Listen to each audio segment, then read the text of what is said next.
Dôležitý je ten trh, definitívne. Ten dáva hodnotu tomu miestu tiež. Prečo?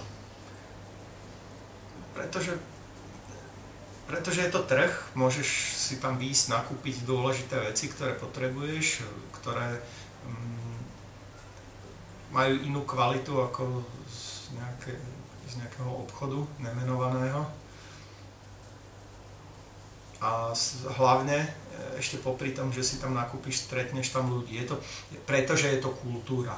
Je to miestna kultúra, je to naozaj veľmi dôležité. Hneď tam človek si ide nakúpiť a potom si sadne na kávičku, tam stretne tých kamošov, alebo ich stretne na tom trhu a povie, poď, sadneme si na chvíľu.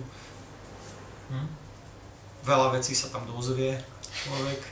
Keď má čas v sobotu je tá kultúra absolútna. To už sú rituály, ako keby. Môžem chodiť každý deň na trh, okrem nedele, ale v sobotu je to proste rituál, tam sa naozaj stretávajú tí ľudia a kto má čas, tak si tam posedí aj niekoľko hodín trebárs potom a pokecá.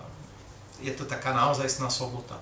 Nikdy predtým som to tak nezažíval, buď som sedel doma, ale bolo to také rozbité, nemalo to nejakú pravidelnosť, toto je veľmi pekné.